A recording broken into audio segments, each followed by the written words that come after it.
The wrench slipped, and Danny Weiss cut his knuckle for the third time that night. He wiped the blood on his already stained pants and kept working. The gravity generator had been making a bad sound for 2 days. If it failed, everyone in Section 7 would float until they hit something hard. Danny liked the night shift. Nobody bothered him. Nobody asked questions. Nobody looked at him with pity in their eyes. Station Havenfall was old and tired, just like Danny felt most days. It sat on the edge of contested space, a place where dozens of alien species came to refuel their ships and trade their goods. The station was held together by hope, rust, and whatever spare parts Danny could find. He was tightening the last bolt when he heard the screaming. Not angry screaming. Not fighting screaming. This was different. This was the sound of someone whose world was ending. Danny put down his wrench and walked toward the noise. He found them in the corridor near the emergency docks. A Fenari woman was on her knees, holding a small bundle against her chest. Her fur was gray and white, her large eyes wet with tears. The Fenari were small beings, covered in soft fur, with crystals growing along their spines. Danny had seen them on the station before. Quiet traders, kept to themselves. The woman looked up at Danny. Her voice broke as she spoke in rough common language. Please, please help. My daughter. She is dying. Danny looked at the bundle in her arms. A child, maybe 6 years old in human terms. Her fur was dull. Her eyes were closed. The crystals on her small spine were turning gray, their light fading like dying stars. What happened? Danny asked. Her crystals. They are failing. Our medical officer died on the journey here. No one will help us. They say they do not understand our bodies. They say the risk is too great. The woman grabbed Danny's arm. I have asked everyone. Every doctor. Every healer. They all say no. Danny felt something twist in his chest. He knew that feeling. The helplessness. The desperation. The prayers to any god who might listen. I am not a doctor, Danny said. I fix machines. Then fix her, the woman begged. Fix my Rilla. I do not care how. I do not care about rules or risks. She will die before morning if no one helps. Danny looked at the child again. Her small chest rose and fell in shallow breaths. One of her crystals flickered, then went dark as he thought about his own daughter. 5 years ago, a hospital room on Earth. Doctors telling him there was nothing they could do. Watching her slip away while he stood there, useless, unable to fix the one thing that mattered. He had run from that memory ever since. Across the stars, to the edge of known space, to a place where he could be alone with his machines and his grief. But here was another dying child. Another parent begging for a miracle. Danny knelt down beside the Fenari woman. What is your name? Masa. Masa, I need you to understand something. I have no training in medicine. I have never treated a living being.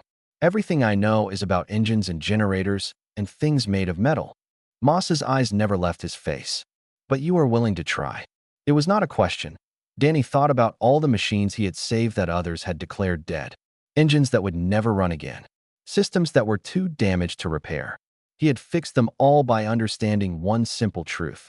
Everything wants to work. Everything wants to live. You just have to figure out what is stopping it. Bring her to my workshop, Danny said. I will look at her. Masa clutched her daughter tighter. You will help. I will try. Danny stood up and offered his hand to help her rise. I cannot promise anything.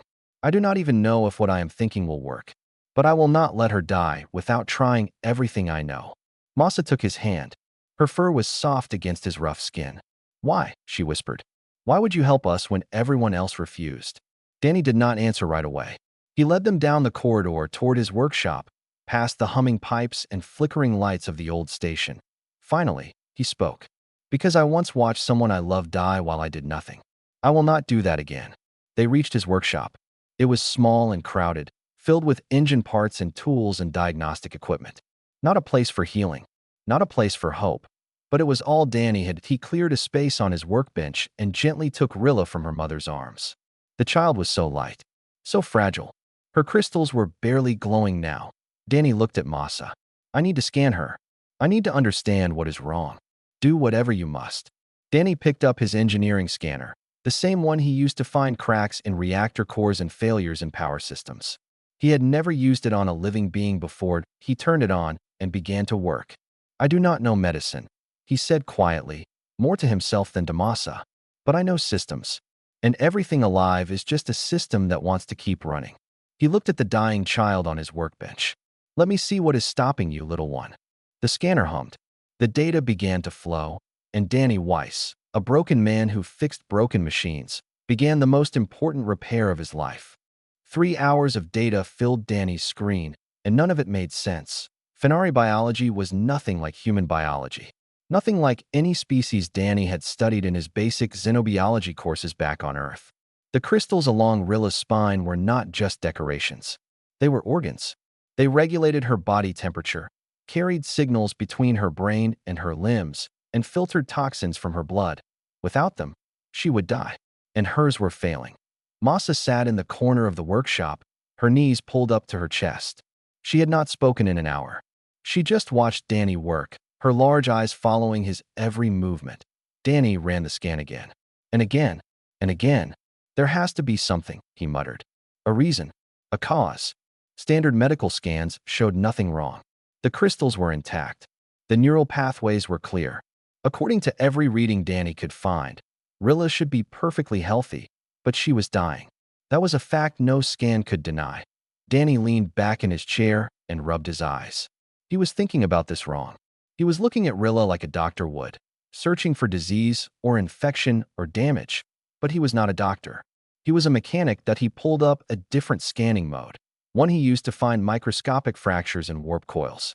The kind of fractures that were invisible to normal sensors but could cause a complete system failure if left unchecked. The scan took 20 minutes. Danny held his breath the entire time. When the results appeared, he leaned forward and stared. There, he whispered, point one of Rilla's crystals, the third one from her neck, had a hairline fracture running through its core. It was so small that no medical scanner would ever find it. But Danny's engineering equipment was designed to find exactly this kind of hidden damage. The fracture was leaking. Thermal energy was escaping from the crystal, disrupting the delicate balance of Rilla's entire system. Her body was trying to compensate, but it was losing the battle. Masa, Danny said, come look at this. Masa rushed to his side. Danny pointed at the screen, at the tiny line running through her daughter's crystal. This is the problem. A fracture. It is leaking energy. Masa stared at the image. Can you fix it? That was the question Danny had been dreading. Fenari doctors would normally replace the damaged crystal, he said slowly. But that requires surgery, specialized tools, years of training, things I do not have. Then what can we do? Danny was quiet for a long moment. His mind was racing through possibilities, discarding most of them immediately. Then he remembered something from his early days as an engineer. There is a bonding agent, he said. We use it to repair fractured warp coils. It fills the cracks and fuses with the surrounding material. If I could apply it to the crystal, seal the fracture from the inside, would it work? I do not know. It has never been done. The molecular structure of Fenari crystals is different from warp coils. The agent might not bond properly. It might cause a reaction. It might. He stopped himself. It might kill her. Masa finished. Danny nodded. Yes, it might kill her faster. Masa looked at her daughter, still unconscious on the workbench. Rilla's breathing was getting weaker. Her crystals were getting darker. If you do nothing? Masa asked. She will die before morning. I am certain of that. Masa closed her eyes. When she opened them again, there were tears on her fur, but her voice was steady. Why would you do this? Risk everything for a child you do not know? A species you have never treated? Danny turned away from the screen. He looked at the wall of his workshop, at the photographs he had pinned there years ago and never taken down. A house on Earth. A garden with flowers. A little girl with brown hair and a gap-toothed smile. I had a daughter, Danny said. Her name was Sophie. She got sick when she was 7. Something rare. Something the doctors did not understand. They told me there was nothing they could do. They told me to say goodbye. Masa waited. I did not argue with them. I did not demand they try something new or experimental or crazy. I just accepted it. I held her hand and watched her die and told myself that I had no choice. Danny's voice cracked. But I did have a choice. I could have fought. I could have tried anything and everything. Even if it failed. Even if it made things worse. At least I would have done something. He turned back to face Masa. I have spent 5 years wondering what would have happened if I had refused to give up. 5 years of fixing machines and telling myself that at least those I could save. But machines are not children. Machines do not have mothers who love them. Danny pointed at Rilla. Your daughter is dying. I might not be able to save her, but I can try. I can do the impossible thing that nobody else will attempt. And if it fails, at least I will know that I did everything I could. Masa reached out and took Danny's hand. Her grip was strong despite her small size. Then do it, she said. Do the impossible. I give you my daughter's life. Danny squeezed her hand once, then let go. He turned to his supply cabinet and began pulling out equipment. The bonding agent, a precision applicator, heating elements, monitoring sensors. I need to prepare, he said. It will take a few hours. You should rest. I will not rest, Masa said. I will stay with her. Danny nodded. He had expected nothing less. He worked through the night, preparing tools that had never been designed for this purpose, planning a procedure that had never been attempted before. Outside the workshop, the station continued its slow orbit through the stars. Inside, a human mechanic prepared to attempt the impossible, and a dying child's crystals flickered on, refusing to give up, as if waiting for someone brave enough to save her. Silence filled the workshop like water filling a sinking ship. Danny stood over Rilla with tools in his hands that were never meant to touch living flesh. Behind him, Masa sat perfectly still, her claws digging into her own arms. She had promised not to interfere. She had promised to let Danny work, but her eyes never left her daughter. Word had spread through the station somehow. Outside the workshop door, Danny could hear whispers. Mechanics from other shifts, traders who had heard the story, even a few medical staff who had refused to help but now wanted to watch. Let them watch, Danny thought. Let them see what happens when someone refuses to say impossible. He had sterilized the workshop as best he could. He had laid out every tool he would need.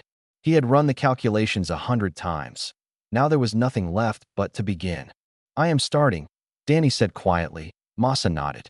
Her voice would not come. Danny activated the precision applicator and loaded it with the bonding agent.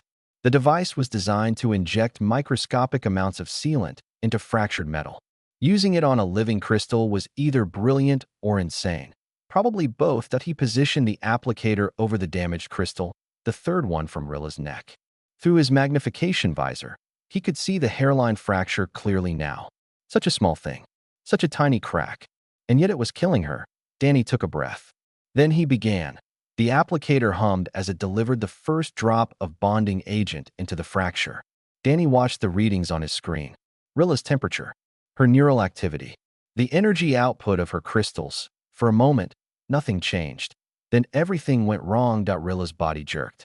Her crystals flared bright, then dim, then bright again. Alarms screamed from Danny's monitoring equipment. Her temperature was spiking. Her neural activity was chaotic. What is happening? Masa was on her feet, rushing toward the workbench. The agent is not bonding, Danny said, his hands flying over the controls. Her body is rejecting it. The molecular structure is too different. Then stop. Take it out. I cannot. It is already inside the crystal. If I try to remove it now, the fracture will tear open completely. Rilla's small body shook. Her breathing became ragged. One of her other crystals began to flicker dangerously. Think, Danny told himself. Think like a mechanic.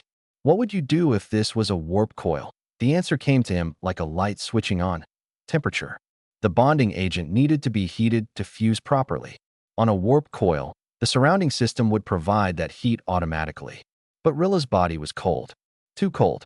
The agent was sitting inside the fracture like a foreign object instead of becoming part of the crystal. I need to heat it, Danny said. The agent needs to reach exactly 42.7 degrees to bond. That is your daughter's normal core temperature, yes? Masa nodded frantically. Yes, that is correct. Danny grabbed a heating element from his tool rack. It was meant for warming fuel injectors, not living tissue. But he had no other choice. I am going to apply heat directly to the crystal. If I get the temperature wrong by even half a degree, I could burn her. Do you understand? Do it, Masa said. Danny positioned the heating element. He had no proper way to measure the exact temperature at the crystal's surface. He would have to do it by feel, by instinct, by the same sense that told him when an engine was running right or wrong. He activated the element. Heat flowed into the crystal. Danny watched his screens while his other hand held the element steady. The temperature climbed. 38 degrees, 40 degrees, 41 degrees. The station's lights flickered. No, Danny breathed. Not now. The power flickered again. The old generators in Section 7 were failing, just like Danny had warned the station leadership a dozen times. His heating element wavered. The temperature reading jumped erratically. Someone hold this steady. Danny shouted toward the door. I need both hands for the controls. No one moved. The watchers outside were frozen, too afraid to enter. But Masa did not hesitate. She stepped forward and wrapped her hands around the heating element. Danny saw her fur singe immediately. He smelled burning. But Masa did not cry out. She held the element perfectly still, her face showing nothing but fierce determination. Focus on my daughter, she said through gritted teeth. I will not let go. Danny turned back to his screens. The temperature was climbing again. 42 degrees. 42.5 degrees. The bonding agent began to change. Danny watched through his visor as it started to fuse with the crystal, filling the fracture, becoming one with the structure. 42.7 degrees. Hold it there, Danny commanded. Masa held. Her hands were burned now, the fur blackened. But she held. The agent completed its bond. The fracture sealed. The crystal's energy output stabilized. Danny grabbed the heating element from Masa and shut it off. Her hands were shaking badly, but she did not seem to notice. They both stared at Rilla. For a long moment, nothing happened. The child lay still. Her crystals were dim but no longer flickering. Her breathing was shallow but steady. Then, slowly, color began to return to her fur. The crystals along her spine brightened, one by one, like stars coming out at dusk. Her chest rose and fell more deeply. Her eyes opened. They were large and golden, just like her mother's. They looked around the strange workshop, at the tools and machines, at the human standing over her. Warm, Rilla whispered. I feel warm. Masa let out a sound that was half sob, half laugh. She gathered her daughter into her arms, ignoring her burned hands, ignoring everything except the fact that her child was alive. Danny stepped back. His legs were shaking. His hands were shaking. Everything was shaking. A voice came from the doorway. Danny turned to see the station's chief medical officer standing there, mouth open in shock. That should not have worked, the doctor said. None of this should have worked. Danny looked at the doctor. Then he looked at Masa, holding her daughter, both of them crying and laughing at the same time. Maybe not, Danny said. But it did. He sat down heavily in his chair, suddenly exhausted beyond anything he had ever felt. He had done the impossible. And for the first time in 5 years, he felt something other than grief. That he felt hope. Rilla would not leave Danny alone. 3 days after the procedure, the little Finari had recovered enough to walk. And walk she did, straight to Danny's workshop every morning, where she sat on a crate of spare parts and watched him work. At a tea first, Danny tried to send her away. The workshop was not safe for a child. There were sharp tools and dangerous chemicals and heavy equipment that could crush small bodies.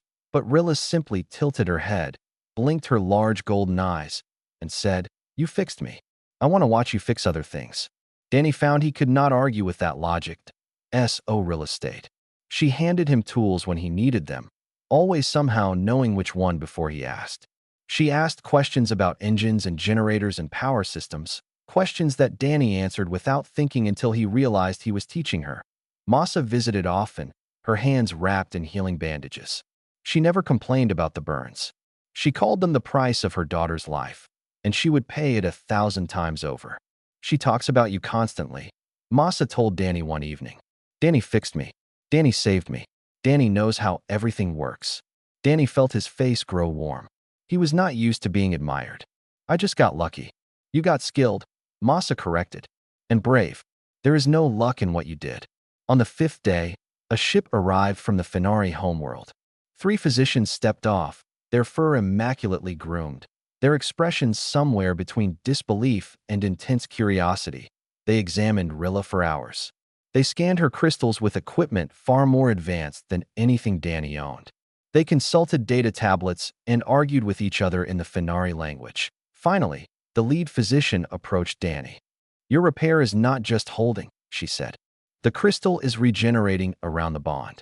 It is incorporating the foreign material into its structure, growing stronger because of it. Danny blinked. That is good. That is unprecedented. Finari crystals do not regenerate around foreign substances. They reject them. Always. Every medical text says this is impossible. I did not read those texts, Danny admitted. The physician stared at him for a long moment. How did you do it?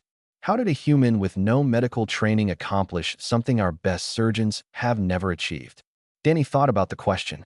He thought about all the machines he had fixed over the years, the ones that everyone else had given up on.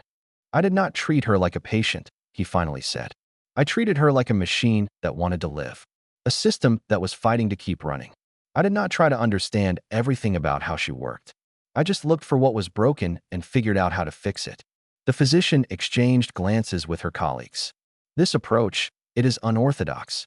It is human, Danny said simply. Word spread faster than Danny expected.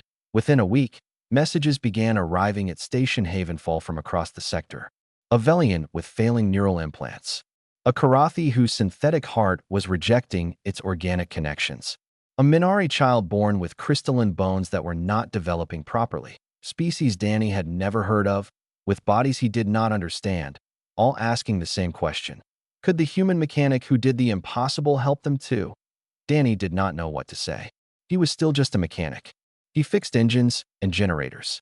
He was not a doctor, but Rilla looked at him with those golden eyes and said, "You fixed me. Maybe you can fix them too." The station leadership offered Danny an official position, medical consultant. They would provide equipment, supplies, assistance. They would pay him more than he had ever earned. Danny refused. I do not want to be a doctor, he told them. I do not want to be a hero. I just want to fix things. But that night, alone in his workshop, he stared at the pile of messages and felt something stirring in his chest.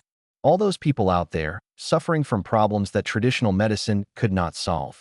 All those families watching their loved ones fade away, he knew that feeling too well. Massa found him there the next morning, still sitting among the messages.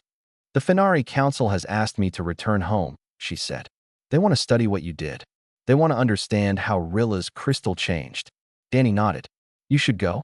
Your people need to know. I want you to come with us. Danny looked up sharply. What? Massa sat down across from him. Her bandaged hands rested in her lap. Rilla needs monitoring. Her crystal is still changing, still growing. Our physicians need to work with you to understand what you did and how to repeat it. I cannot leave the station. My work. Your work is saving lives now, Massa interrupted gently. Not just machines. Lives. You have a gift, Danny. A way of seeing problems that others cannot see. The galaxy needs that gift. Danny shook his head. I am not special. I just refuse to give up. That is what makes you special. Massa reached out and placed her bandaged hand over his. And perhaps you need a family again. Rilla adores you. I owe you everything. Come with us. Let us be your family. Danny sat very still. He thought about his workshop, his quiet life, his comfortable solitude. He thought about the walls he had built around himself to keep the pain out that he thought about Sophie. Then he looked toward the doorway, where Rilla had appeared, watching them with those golden eyes full of hope. She had fallen asleep in his workshop the night before, curled up among the engine parts like they were the softest bed in the universe. He had carried her back to her mother, feeling the warmth of her small body against his chest. For the first time in 5 years, he had not seen his daughter's ghost when he looked at a child. He had seen a future. Let me think about it, Danny said. But even as he spoke the words, he knew his answer. Rilla taught Danny how to say goodbye in Fenari. The word was long and musical, with sounds that human throats were not built to make. Danny tried it anyway, stumbling over the syllables, making Rilla laugh so hard that her crystals flickered. You sound like a broken engine, she giggled. Then teach me to sound like a working one, Danny replied. They were sitting in the Fenari ship, docked at Station Havenfall for another 2 days before departure. Massa was busy with final preparations, leaving Rilla in Danny's care. It had become natural now, the two of them together. Danny had spent the past week learning about Fenari culture. They were nothing like humans. They lived in groups, always touching, always connected. Privacy was almost unknown among them. Silence was considered rude. Everything that Danny had spent 5 years seeking was everything the Fenari avoided. My father died when I was very small, Rilla said suddenly. Danny looked at her. She had never mentioned her father before. His crystals failed too, but there was no human mechanic to fix him. Rilla picked at the edge of her tunic. Mother says he would have liked you. Danny did not know what to say. He reached out and gently touched the crystal on Rilla's spine, the one he had repaired. It was warm and bright, pulsing with energy. Tell me about Earth, Rilla said. Tell me about rain. Danny smiled. They had this conversation every day. Rilla could not understand water falling from the sky. On her homeworld, water came from underground rivers and crystal springs. The idea of it just dropping on your head made no sense to her. Imagine a million tiny fountains in the clouds, Danny said, all turning on at once. And you stand there and let the water wash over you. It is cold and wet and sometimes annoying. But sometimes, on a hot day, it is the best feeling in the universe. Will you take me to Earth someday? To feel rain. Danny's throat tightened. Maybe. Someday. That night, Danny walked to the station's observation deck. He had avoided this place for years. Too many stars. Too much emptiness. Too many reminders of how far he had run from home. But now he stood at the window and looked out at the ships coming and going. Freighters and traders and passenger vessels, all heading somewhere. All belonging somewhere. Where did he belong? A voice came from behind him. The human who hides from the universe. Danny turned. A Minari trader stood there, her blue scales catching the starlight. She was old, her face weathered by countless journeys. I am not hiding, Danny said. You are not living either. The Minari came to stand beside him. I have been trading through this station for 20 years. I have watched you move from ship to ship, station to station, always running, always alone. Maybe I prefer being alone. Maybe you are afraid of being anything else. The Minari gestured toward the docked Finari vessel. That child looks at you like you are her entire world. That mother trusts you with everything she has. They are offering you something most beings never find. Danny was silent. I lost my family too, the Minari continued. Many years ago, a plague that swept through our colony. I ran afterward, just like you. Spent decades convincing myself that I was better off without attachments. Without anything that could hurt me again. What changed? The Minari smiled. I got old, and I realized that all my running had not protected me from pain. It had only protected me from joy. I had traded one kind of suffering for another, and I had made the worst choice. She walked away without another word, leaving Danny alone with the stars. He stayed there for hours, thinking about Sophie, about her laugh and her smile, and the way she used to climb into his lap and ask him to read stories. About the day she died and the hole it left in his chest, a hole he had tried to fill with engines and machines, and the cold silence of space that had not worked. The hole was still there. It would always be there, but maybe it did not have to be the only thing inside him. That he found Rilla in the ship's cargo bay, playing a Finari game with stones and crystals. Masa was nearby, checking inventory lists. Danny sat down beside Rilla and watched her play. After a while, she handed him a stone. Your turn, she said. Danny looked at the game board. He had no idea what the rules were. But Rilla was waiting, her golden eyes bright and patient. He placed the stone somewhere random. Rilla burst out laughing. That is not how you play. Then show me again. So she did. And Danny watched her small hands move the pieces, and he listened to her explain the rules in her half-common, half-Finari way. And he felt something crack open in his chest. Not pain. Not grief. Something else. When Masa came to collect Rilla for sleep, Danny stood up. The words came out before he could stop them. I spent 5 years running away from what I lost, he said. Maybe it is time to run towards something instead. Masa's eyes widened. You mean? Danny nodded. I am coming with you, if you will still have me. Rilla shrieked with joy and threw herself at Danny, wrapping her small arms around his waist. Her crystals blazed so bright they lit up the entire cargo bay. Masa smiled through her tears. We will always have you, Danny Weiss. Always. Danny held Rilla close and let himself feel something he had not felt in 5 years. He let himself feel happy. 6 months changed everything. Danny stood in his new workshop, surrounded by tools that the Finari had built to his specifications. The room looked out over the crystal forests of the Finari homeworld, trees that grew in shapes no Earth forest had ever known, their branches catching the light of twin suns. That was beautiful. It was strange. It was home. The workshop door slid open and Rilla rushed in, her crystals blazing with excitement. She had grown in the past months, her fur darkening from childhood gray to the silver of adolescence. But her eyes were still the same, golden and bright and full of endless curiosity. Danny, The healers sent another message. A child on Station 12 has the same fracture I had. They want your help. Danny smiled. This had become routine now. Reports from across the sector, physicians who had studied his methods, children and adults who needed the kind of help that only his strange human way of thinking could provide. He had trained the Finari healers himself, taught them to look at bodies the way he looked at machines, to search for hidden fractures and silent failures, to refuse to accept impossible. But some cases still needed him. Some problems still required the original human touch. Show me the scans, Danny said. Rilla handed him a data tablet. She had learned to read medical data almost as well as Danny now. She assisted him in the workshop, handed him tools, asked questions that sometimes made him rethink everything he thought he knew. Danny studied the scans. The fracture was severe, worse than Rilla's had been. But the principles were the same. Find the break. Seal it. Let the body do the rest. We can help, Danny said. Contact Station 12. Tell them we are coming. We. Rilla's eyes lit up. You mean I can come? Danny ruffled the fur on top of her head. You are my assistant, are you not? Assistants assist. Rilla ran off to send the message, her footsteps echoing through the crystal corridors. Danny watched her go, feeling something warm settle in his chest. The feeling still surprised him sometimes. Happiness. Belonging. A knock came at the door. Masa entered, carrying 2 cups of the hot drink that the Finari preferred. She handed one to Danny and kept the other for herself. The Galactic Medical Council sent another request, Masa said. They want to name your technique. They are calling it the Weiss method. Danny shook his head. It is not a method. It is just common sense. Human common sense, which is apparently very uncommon everywhere else. Masa sipped her drink. They also want to give you an award.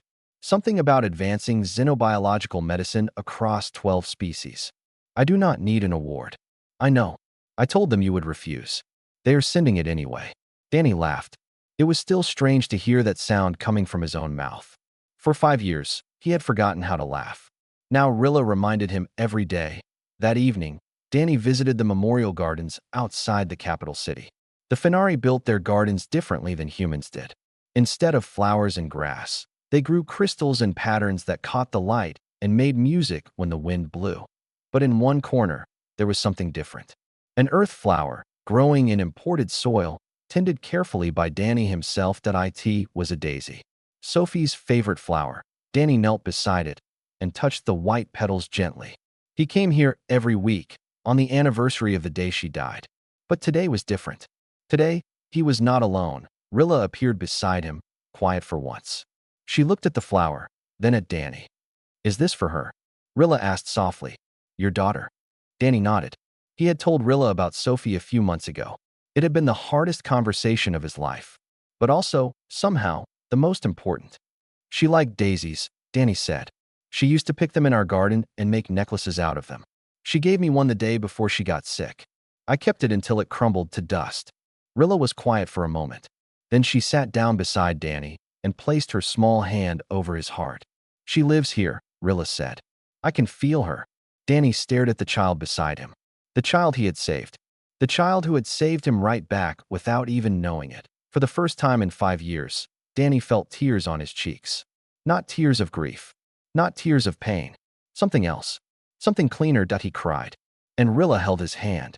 And the crystal gardens sang around them. A song without words. A song that felt like forgiveness. When the tears stopped, Danny felt lighter than he had in years. The hole in his chest was still there. It would always be there.